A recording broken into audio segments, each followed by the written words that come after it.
देखिए, पिछले काफ़ी दिनों से एक विषय चर्चा में था कि जल जीवन मिशन में बड़े स्तर पर घोटाला हुआ कांग्रेस के राज में,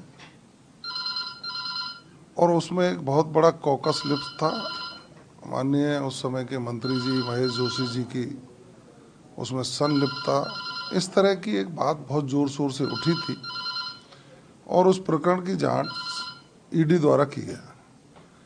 अब ईडी एक स्वतंत्र एजेंसी है, और उस एजेंसी ने जांच के बाद इस निर्णय पर पहुंची होगी कि महेश जोशी की इसमें संलिप्तता है। तो कोई स्वतंत्र एजेंसी किसी से पूछताछ करती है या हिरासत में लेती है या जांच करने के बाद उसको गिरफ्तार करती है, तो उस पर राजनीति नहीं होनी चाहिए।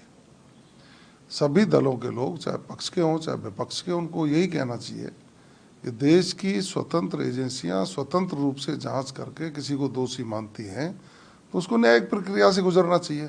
अब भ्रष्टाचार किया है तो भुगतना तो पड़ेगा सर। भ्रष्टाचार की लपटें बहुत दूर तक गई हैं, गिरफ्तारियां शुरू हुई हैं, और जो किया है उसका भुगतना सुनिश्चित है। कल सर एनएसयूआई के जिला अध्यक्ष को लेकर कांग्रेस डीजीपी ऑफिस गई, डोटासरा जी ने एसपी से भी बहुत बदतमीजी से बात करी। देखिए, जिस तरह का नाटक मंचन कल कांग्रेस ने किया, उन परिस्थितियों में किया जब पहलगांव की घटना के बाद पूरा देश दुखी था। जिन लोगों को गोलियां लगी, उन लोगों की डेड बॉडीज उनके घर पर गईं, उनकी शव यात्राएं निकल रही थी, चिताओं में अग्नि प्रज्वलित की जा रही थी। उस समय कांग्रेस एक नाटक मंचन कर रही थी डीजी ऑफिस पर। उनका कहना था कि एक व्यक्ति ने जब माननीय मुख्यमंत्री जी की सुरक्षा में सेंध लगाई, उसको क्यों गिरफ्तार कर लिया।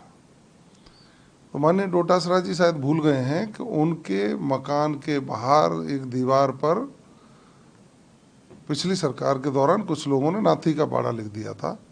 उन पर आपने ऐसी दबिशें दिलवाई जैसे उन्होंने कोई डकैती डाल दी हो, कोई जघन्य अपराध किया हो। मेरा कहना इतना है कि कानून हाथ में लेने वाला व्यक्ति कोई भी हो, आपकी सरकार में हो चाहे हमारी सरकार में हो, पुलिस उस पर कार्रवाई करती है।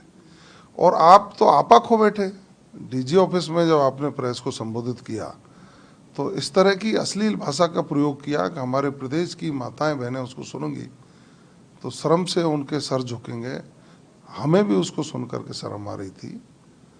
और आपने एक शब्द और कहा कि माननीय मुख्यमंत्री जी शेखाबाटी आकर के दिखाएं। ये एक प्रदेश अध्यक्ष और सुलझे हुए राजनेता की भाषा नहीं हो सकती, ये गुंडई भाषा की झलक इसमें आ रही थी।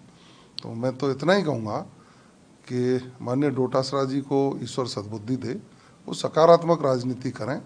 और उनके इन बयानों से साफ नज़र आता है कि ये कांग्रेस की कल्चर है, और कांग्रेस अपने नेताओं को ऊल जलूल बयान देने के लिए उकसा करके प्रदेश की जनता को गुमराह करने का एक काम कर रही है, जो निंदनीय है।